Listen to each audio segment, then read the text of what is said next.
عیسیٰ علیہ السلام کو مسیح کہا جاتا ہے۔ اس کا مطلب ہے کثرت سے زمین کی سیاحت کرنے والا، یا اس کا معنی ہاتھ پھیرنے والا ہے، کیونکہ آپ ہاتھ پھیر کر اللہ کے حکم سے مریضوں کو شفایا فرماتے تھے۔ آپ کی پیدائش اللہ تعالیٰ کا ایک بہت عظیم معجزہ ہے۔ اللہ تعالیٰ سورہ مریم آیات 16 تا 23 میں فرماتے ہیں، واذكر في الكتاب مريم اس کتاب میں مریم کا بھی واقعہ بیان کیجیے جبکہ وہ اپنے گھر کے افراد سے الگ ہو کر ایک شرقی مکان میں آئی اور ان لوگوں کی طرف سے پردہ کر دیا۔ پھر ہم نے اپنی روح کو ان کے پاس بھیجا، بس وہ ان کے سامنے پورا آدمی بن کر ظاہر ہوا۔ یہ کہنے لگی، میں تجھ سے رحمان کی پناہ مانگتی ہوں اگر تو کچھ بھی اللہ سے ڈرنے والا ہے۔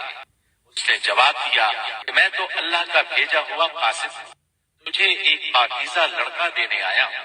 کہنے لگی، بھلا میرے ہاں بچہ کیسے ہو سکتا ہے؟ مجھے تو کسی انسان کا ہاتھ تک نہیں لگا اور نہ میں بدکار ہوں۔ اس نے کہا، بات تو یہی ہے، لیکن تیرے پروردگار کا ارشاد ہے کہ وہ مجھ پر بہت ہی آسان ہے، ہم تو اسے لوگوں کے لیے ایک نشانی بنا دیں گے اور اپنی خاص رحمت۔ یہ تو ایک طے شدہ بات ہے۔ بس وہ حمل سے ہو گئی اور اسی وجہ سے وہ یکسو ہو کر ایک دور کی جگہ چلی گئی۔ پھر درد ذہن اسے ایک کھجور کے تنے کے نیچے لے آیا اور بے ساختہ زبان سے نکل گیا کہ کاش میں اس سے پہلے ہی مر گئی ہوتی اور لوگوں کی یاد سے بھی بسری ہو جاتی۔ سیدہ مریم بہت عبادت گزار تھی۔ انہوں نے اپنے اور لوگوں کے درمیان آڑ بنا لی تھی۔ انہیں کھانا بھی پردے کے پیچھے سے پکڑایا جاتا۔ اللہ تعالیٰ کی طرف سے بھی انہیں خاص رزق مل رہا تھا۔ اس حالت میں جبریل علیہ السلام ان کے پاس آئے۔ انہوں نے ان کے گریبان میں اللہ کے حکم سے پھونک ماری، اس سے انہیں حمل ٹھہر گیا۔ ولادت کا وقت آیا تو آپ لوگوں سے بہت دور یعنی بیت اللہ چلی گئیں۔ وہیں انہیں درد ذہن شروع ہوا۔ تب کہنے لگی، کاش میں اس سے پہلے مر جاتی۔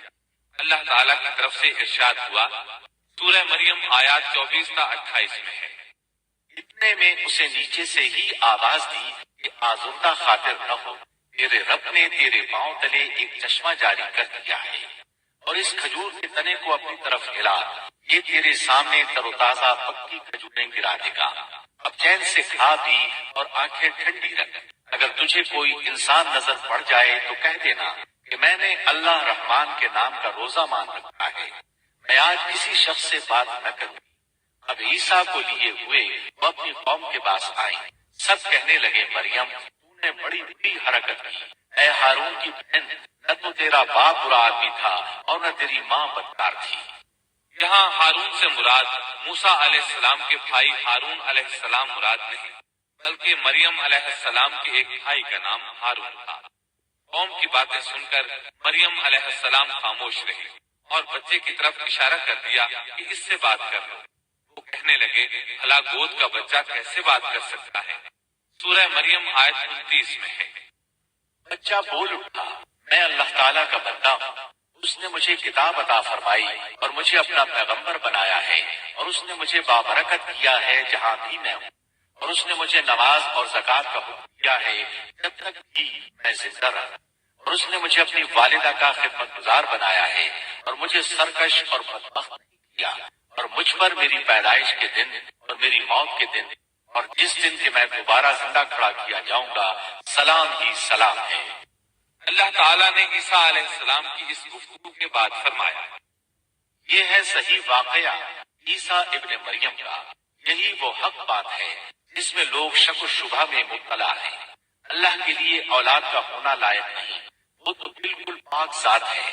وہ تو جب کسی کام کے سر انجام دینے کا ارادہ کرتا ہے تو اسے کہہ دیتا ہے کہ ہو جا، وہ اسی وقت ہو جاتا ہے۔ میرا اور تم سب کا پروردگار صرف اللہ ہی ہے، سب اسی کی عبادت کرو، یہی سیدھی راہ ہے۔ اس طرح عیسیٰ علیہ السلام کی ولادت بغیر باپ کی ہوئی۔ اس معجزے کے بعد کئی فرقے گمراہ ہوئے اور کہا کہ مریم اللہ تعالیٰ کی بیوی ہے۔ اس بات کی تردید کرتے ہوئے اللہ تعالیٰ سورۃ الجن آیت 3 میں فرماتے ہیں، بے شک وہ لوگ کافر ہو گئے جن کا قول ہے کہ مسیح ابن مریم ہی اللہ ہے، حالانکہ خود مسیح نے ان سے کہا تھا کہ اے بنی اسرائیل، اللہ ہی کی عبادت کرو، جو میرا اور تمہارا سب کا رب ہے۔ یقین مانو کہ جو شخص اللہ کے ساتھ شریک ٹھہراتا ہے اللہ تعالیٰ نے اس پر جنت حرام کر دی ہے، اس کا ٹھکانہ جہنم ہی ہے، اور گناہ گاروں کی مدد کرنے والا کوئی نہ ہوگا۔ وہ لوگ بھی یقیناً کافر ہو گئے جنہوں نے کہا اللہ تین میں سے تیسرا ہے۔ دراصل اللہ تعالیٰ کے سوا کوئی معبود نہیں۔ اگر یہ لوگ اپنے اس قول سے باز نہ رہے تو ان میں سے جو کفر پر رہیں گے انہیں المناک عذاب ضرور پہنچیں گے۔ یہ لوگ اللہ تعالیٰ کی طرف کیوں نہیں جھکتے اور استغفار کیوں نہیں کرتے؟ اللہ تعالیٰ تو بہت ہی بخشنے والا اور بڑا ہی مہربان ہے۔ مسیح ابن مریم سوائے پیغمبر ہونے کے اور کچھ بھی نہیں۔ ان سے پہلے بھی بہت سے پیغمبر کی والدہ ایک راست باز عورت تھی، دونوں ماں بیٹا کھانا بھی کھایا کرتے تھے۔ آپ دیکھیے کہ کس طرح ہم ان کے سامنے دلیلیں رکھتے ہیں، پھر غور کیجئے کہ کس طرح وہ پھرے جاتے ہیں۔ اللہ تعالیٰ نے ان آیات میں عیسائیوں کے عقیدے کا رد کیا ہے، کیونکہ وہ مریم اور عیسیٰ علیہ السلام کو بھی اللہ کا حصہ مانتے ہیں۔ سورہ اخلاص میں بھی ان کے عقیدے کا ان الفاظ میں رد کیا گیا ہے۔ آپ کہہ دیجئے وہ اللہ ایک ہے، اللہ بے نیاز ہے، نہ اس سے کوئی پیدا ہوا اور نہ وہ کسی سے پیدا ہوا، اور نہ کوئی اس کا ہمسر ہے۔ لوگوں نے جب مریم علیہ السلام پر تہمت لگائی، انہیں بدکار کہا، تب اللہ نے فرمایا، سورۃ النساء آیت 156 میں ہے، اور ان کے کفر کے باعث اور مریم پر بہت بڑا بہتان باندھنے کے باعث ہم نے ان پر لعنت کی۔ اسی طرح سورہ آل عمران آیت 59 میں اللہ تعالیٰ فرماتے ہیں، اللہ کے نزدیک عیسیٰ کی مثال ہو بہو آدم کی مثال ہے، جسے مٹی سے پیدا کر کے کہہ دیا کہ ہو جا، بس وہ ہو گیا۔ عیسائیوں کا مریم اور عیسیٰ علیہ السلام کے بارے میں یہ بہت بڑا جھوٹ ہے کہ عیسیٰ علیہ السلام اللہ کے بیٹے اور مریم اللہ کی بیوی ہیں۔ اللہ تعالیٰ سورہ مریم آیت 88 تا 95 میں فرماتے ہیں، ان کا قول تو یہ ہے کہ اللہ رحمان نے بھی اولاد اختیار کی ہے۔ یقیناً تم بہت بری اور بھاری چیز لائے ہو۔ قریب ہے کہ اس بہتان کی وجہ سے آسمان پھٹ جائیں اور زمین شق ہو جائے اور پہاڑ ریزہ ریزہ ہو جائیں کہ وہ رحمان کی اولاد ثابت کرنے بیٹھے۔ شان رحمان کے لائق نہیں کہ وہ اولاد رکھے۔ آسمانوں اور زمین میں جو بھی ہیں سب کے سب اللہ کے غلام بن کر ہی آنے والے ہیں۔ ان سب کو اس نے گھیر رکھا ہے اور سب کو پوری طرح گن بھی رکھا ہے۔ یہ سارے کے سارے قیامت کے دن اکیلے اس کے پاس حاضر ہونے والے ہیں۔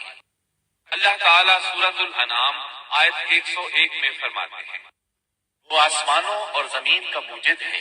اللہ تعالیٰ کے ہاں اولاد کہاں ہو سکتی ہے، حالانکہ اس کی کوئی بیوی تو ہے ہی نہیں، اور اللہ تعالیٰ نے ہر چیز کو پیدا کیا ہے اور وہ ہر چیز کو خوب جانتا ہے۔ اسی طرح اللہ تعالیٰ سورۃ الزخرف آیت 81 میں فرماتے ہیں، آپ کہہ دیجئے کہ اگر بالفرض رحمان کی اولاد ہوتی تو میں سب سے پہلے عبادت کرنے والا ہوتا۔ مطلب یہ کہ تم بغیر کسی دلیل کے ایسی بات کہے جا رہے ہو۔ عیسیٰ علیہ السلام پرورش پاتے رہے، آپ کی پرورش بیت اللحم میں ہوئی۔ آپ نے بچپن ہی میں کافی علم حاصل کر لیا، کیونکہ آپ کو اور آپ کی والدہ کو اللہ تعالیٰ نے جہان والوں کے لیے اپنی قدرت کی نشانی ٹھہرایا ہے۔ اللہ تعالیٰ سورۃ المومنون آیت 50 میں فرماتے ہیں، اور ہم نے ابن مریم اور ان کی والدہ کو ایک نشانی بنایا اور ان دونوں کو بلند اور صاف قرار والی اور جاری پانی والی جگہ میں پناہ دی۔ علماء کہتے ہیں کہ مریم علیہ السلام بیت اللحم سے بیت المقدس کی طرف منتقل ہو گئی۔ بیت المقدس کے پاس ایک اونچی جگہ تھی، اس میں پانی کا چشمہ بھی تھا اور پھل بھی تھے۔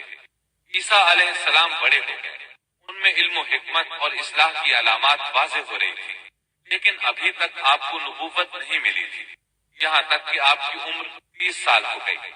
تب اللہ تعالیٰ نے آپ کو انجیل عطا فرمائی۔ اس کے بعد آپ نے اللہ کے رسول کی حیثیت سے دین کی دعوت شروع کی۔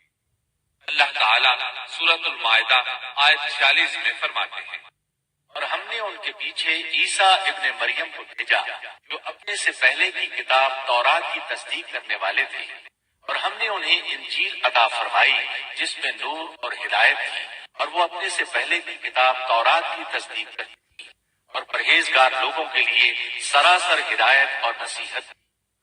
اکثر مفسرین کا اس پر اتفاق ہے کہ عیسیٰ علیہ السلام کو 30 سال کی عمر میں انجیل عطا کی گئی، ساتھ ہی اللہ تعالیٰ نے انہیں عظیم معجزات عطا فرمائے۔ سورہ آل عمران آیت 48 اور 49 میں اللہ تعالیٰ فرماتے ہیں، اور اللہ اسے لکھنا اور حکمت اور تورات اور انجیل سکھلائے گا، اور وہ بنی اسرائیل کی طرف رسول ہوگا کہ میں تمہارے پاس تمہارے رب کی نشانی لایا ہوں۔ میں تمہارے لیے پرندے کی شکل کی طرح مٹی کا پرندہ بناتا ہوں، پھر اس میں پھونک مارتا ہوں تو وہ اللہ تعالیٰ کے حکم سے پرندہ بن جاتا ہے، اور اللہ کے حکم سے میں مادرزاد اندھے کو اور بوڑھی کو اچھا کر دیتا ہوں، اور مردے کو جلا لیتا ہوں، اور جو کچھ تم کھاؤ اور جو اپنے گھروں میں ذخیرہ کرو میں وہ تمہیں بتا دیتا ہوں۔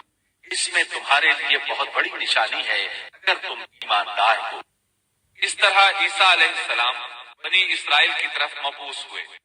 تمام نبی کسی خاص قوم کی طرف مبعوث ہوئے ہیں، جبکہ نبی اکرم صلی اللہ علیہ وسلم تمام انسانوں اور جنوں کے لیے رسول بنا کر بھیجے گئے۔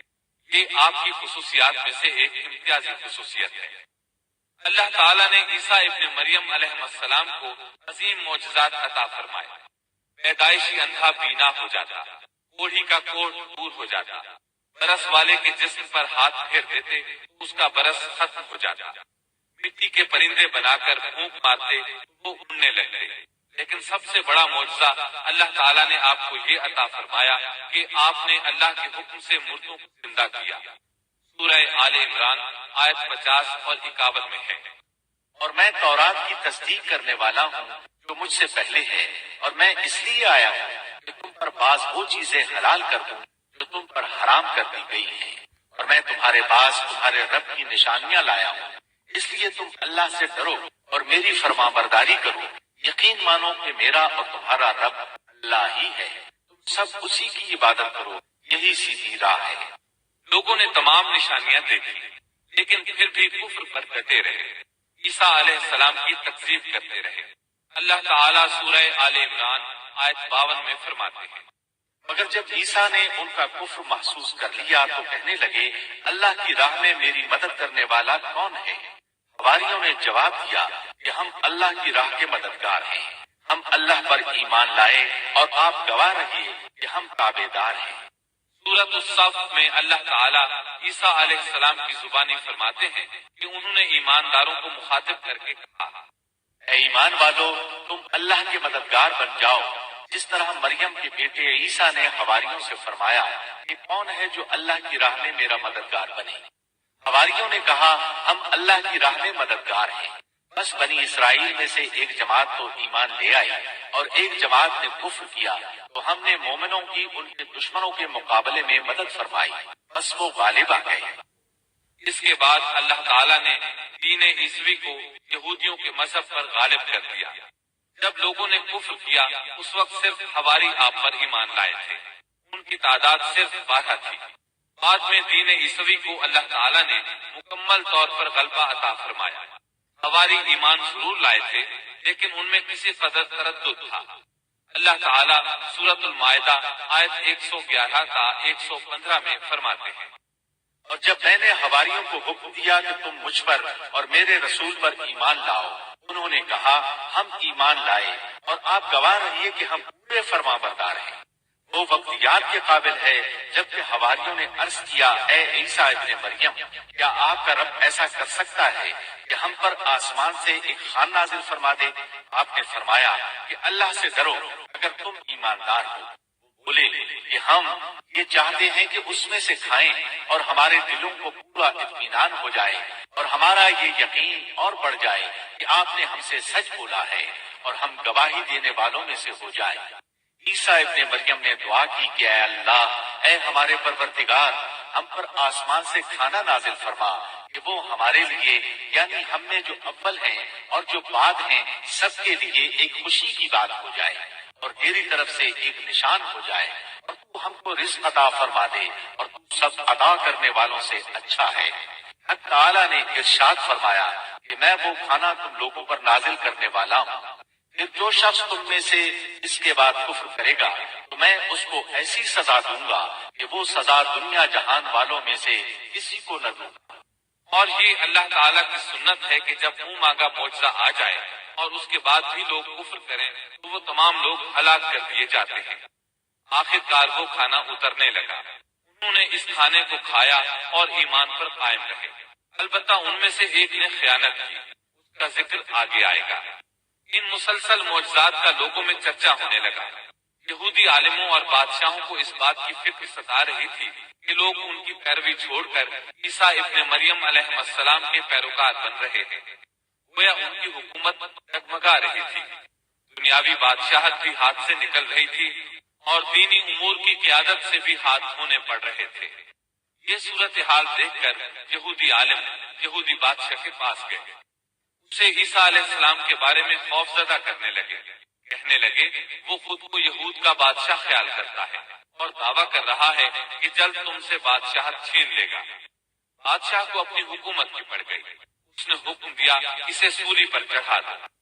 اس وقت سزا کا یہی طریقہ تھا، آدمی کو قتل نہیں کرتے تھے، سولی پر لٹکا دیا کرتے تھے، ہاتھوں پیروں میں کیل ٹھونک دیے جاتے تھے، اسی حالت میں لٹکا ہوا وہ ختم ہو جاتا تھا۔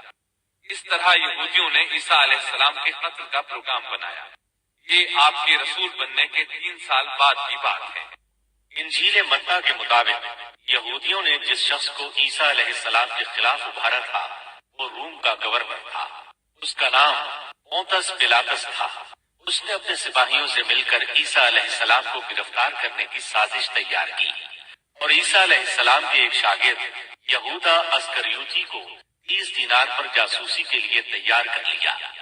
ان دنوں عیسیٰ علیہ السلام مذہبی تہوار فسح منانے بیت المقدس آئے ہوئے تھے۔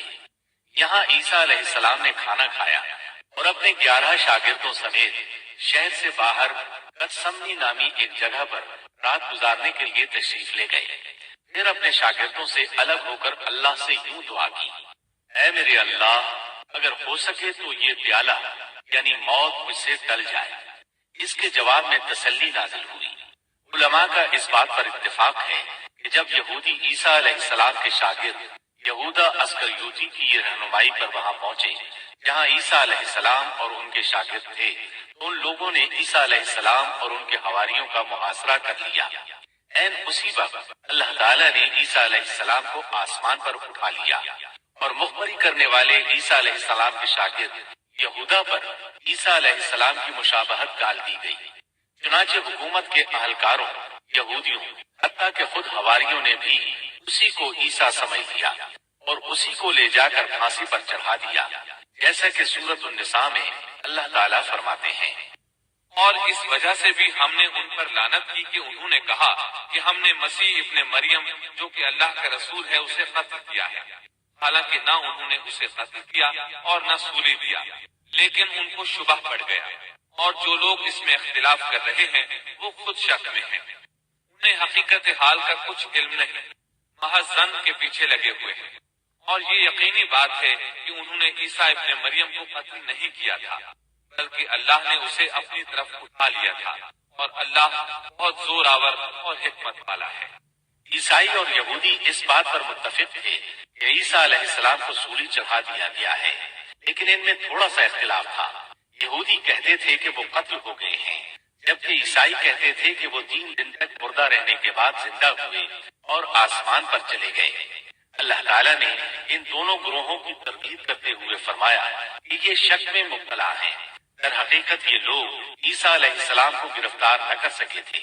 بہرحال عیسیٰ علیہ السلام کے آسمان پر اٹھائے جانے کے بعد یہود غالب آ گئے اور دین عیسوی کی اشاعت پر پابندی لگا دی۔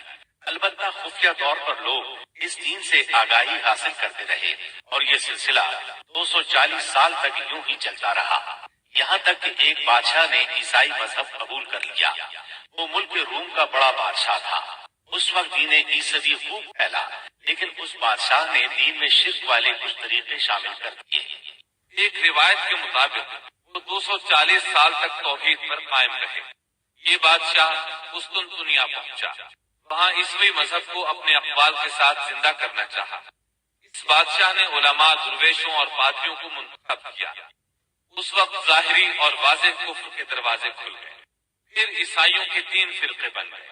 ایک کہنے لگا ہمارے درمیان اللہ نے اپنی مرضی کے مطابق کچھ عرصہ قیام کیا، پھر آسمان پر چلا گیا۔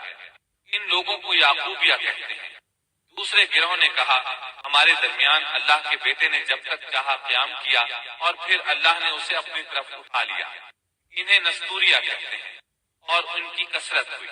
اکثر نصارہ کا یہی عقیدہ تھا۔ اور تیسرا فرقہ کہنے لگا ہمارے درمیان اللہ کی منشا کے مطابق کچھ عرصے تک اللہ کا بندہ اور اس کا رسول رہا، پھر اسے اللہ نے اپنی طرف اٹھا لیا، اور یہی لوگ در حقیقت مسلمان تھے۔ انہیں موحدہ کہتے ہیں۔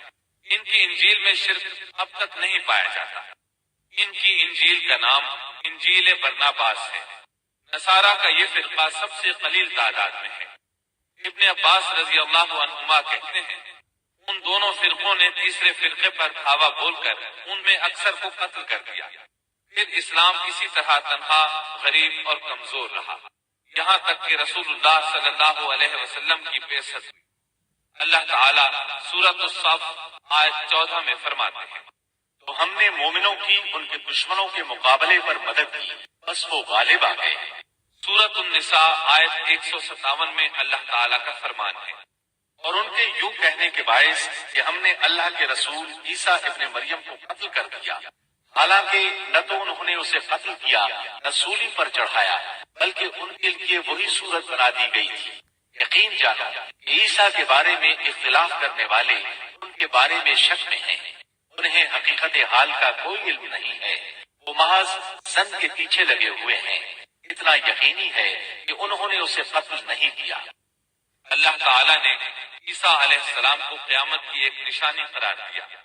سورۃ الزخرف آیت 61 میں ہے اور یقیناً عیسیٰ قیامت کی علامت ہے، بس تم قیامت کے بارے میں شک نہ کرو اور میری فرما برداری کرو، یہی سیدھی راہ ہے۔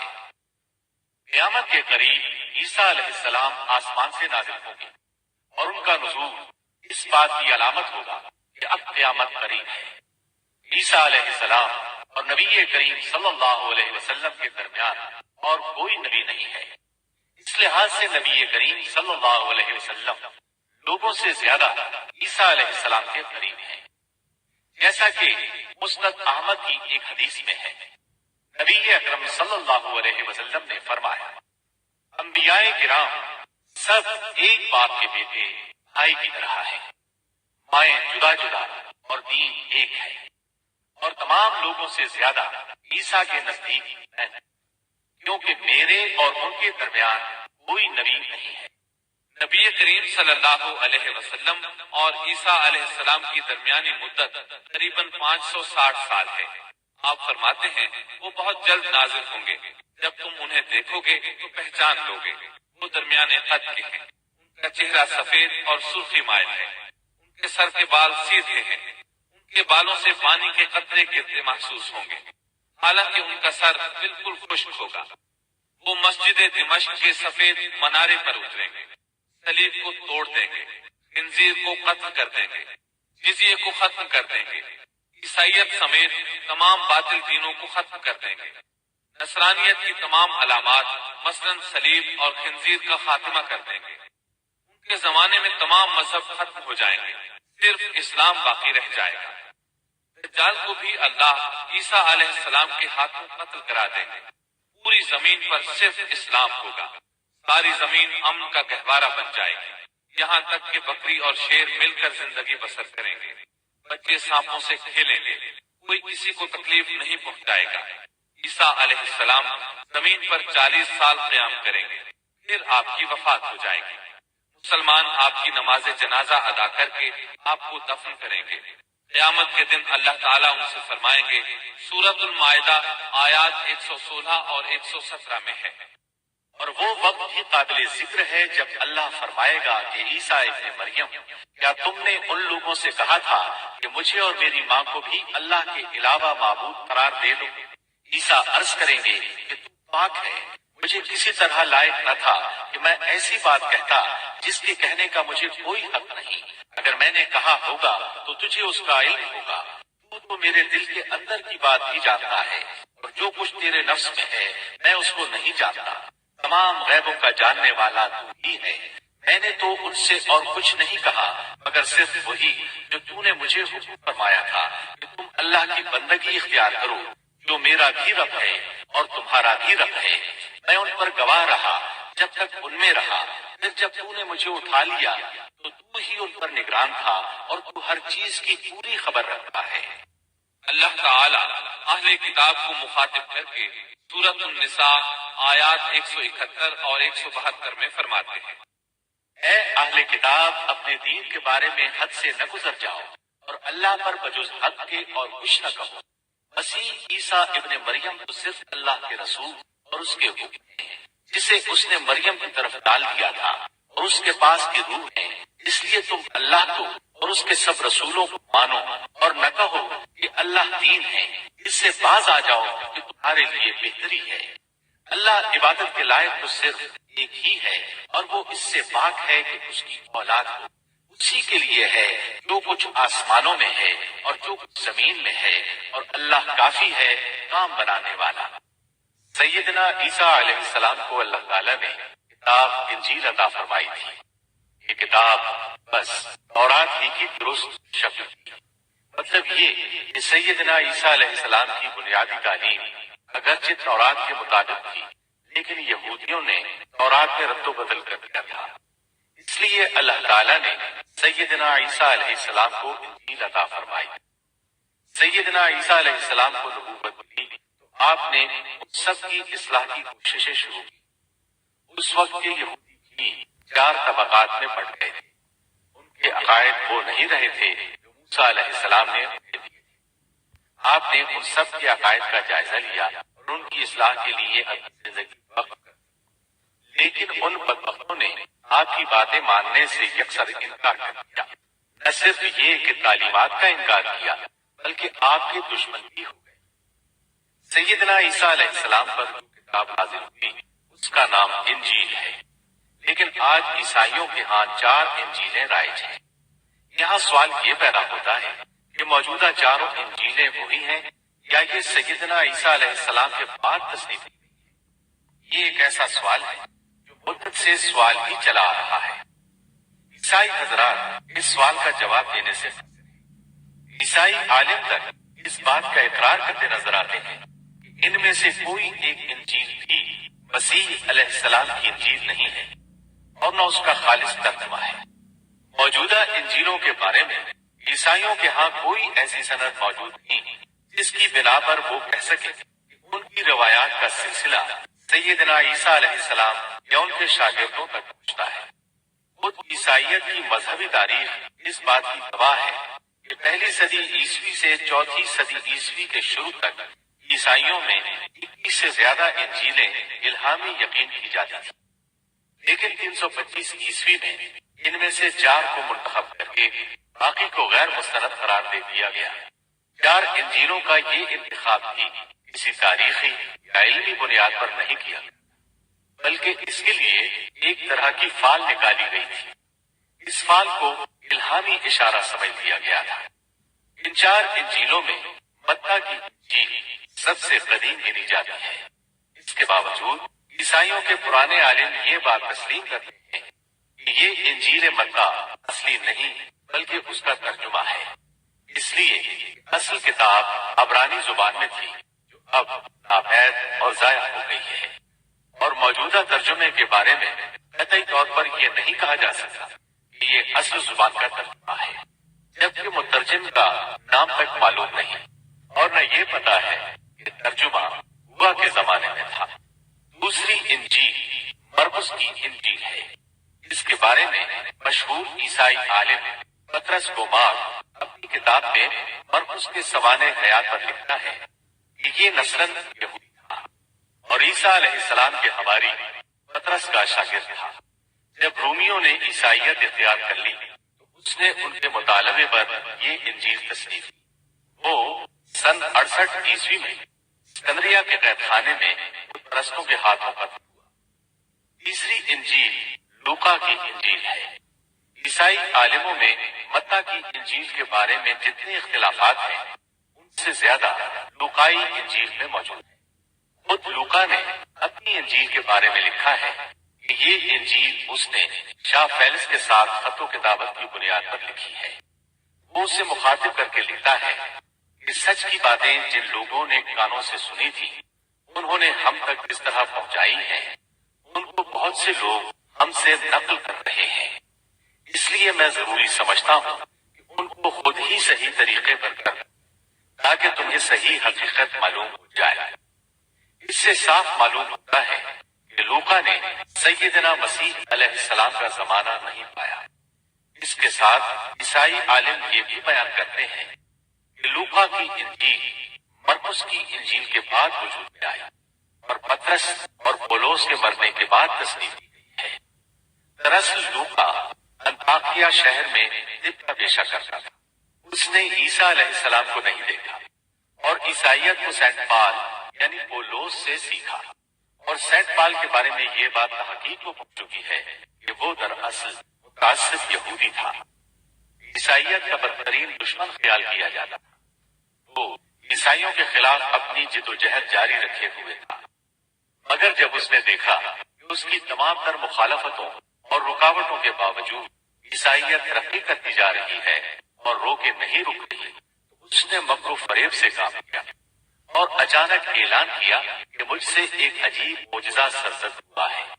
میں صحت کی حالت میں تھا کہ میں ایک دم زمین پر گرا جیسے کوئی کسی کو کشتی میں پچھاڑ دیتا ہے، اور اسی حالت میں مسیح علیہ السلام نے مجھے چھوا اور سخت الفاظ میں کہا کہ خبردار، آئندہ ہرگز میرے پیروکاروں کے خلاف کوئی قدم نہ اٹھانا۔ بس میں اسی وقت مسیح علیہ السلام پر ایمان لے آیا اور مسیح کے حکم سے مسیحی دنیا کی خدمت کے لیے معمور ہو گیا۔ مسیح نے مجھ سے کہا ہے کہ میں لوگوں کو مسیح کی انجیل کی بشارت سنا دوں اور اس کی پیروی کی ترغیب۔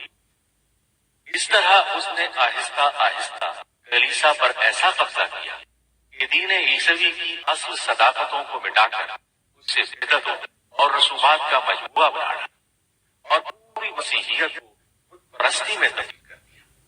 آج جو عیسائیت قائم ہے وہ اسی پولس کی ایجاد کردہ مسیحیت ہے۔ لہذا اس کے بعد کون دعویٰ کر سکتا ہے کہ اس کے شاگرد لوقا کی انجیل الہامی انجیل ہے؟ چوتھی انجیل یوحنا کی انجیل ہے۔ اس کے بارے میں عیسائیوں کا عام عقیدہ ہے کہ یہ سیدنا عیسیٰ علیہ السلام کے محبوب شاگرد یوحنا زبدی کی تالیف ہے۔ یوحنا عیسیٰ علیہ السلام کے 12 حواریوں میں سے ایک تھا۔ یوحنا کی انجیل کو ان کی انجیل کہا جاتا ہے، لیکن خود عیسائی عالموں کا یہ دعویٰ ہے کہ یوحنا کی انجیل خود یوحنا کی تصنیف کردہ نہیں ہے۔ یہ تھا ان انجیلوں کا تعارف۔ اس سے ان کی حقیقت واضح ہو جاتی ہے۔ عیسیٰ علیہ السلام اللہ کے نبی، رسول اور پیغمبر ہیں۔ ان کے بعد سوائے نبی کریم صلی اللہ علیہ وسلم کے کوئی نبی نہیں آیا۔ نبی کریم صلی اللہ علیہ وسلم افضل النبیین ہیں، افضل المرسلین اور خاتم النبیین ہیں۔ آپ پر اور تمام انبیاء کرام پر اللہ تعالیٰ کی رحمت نازل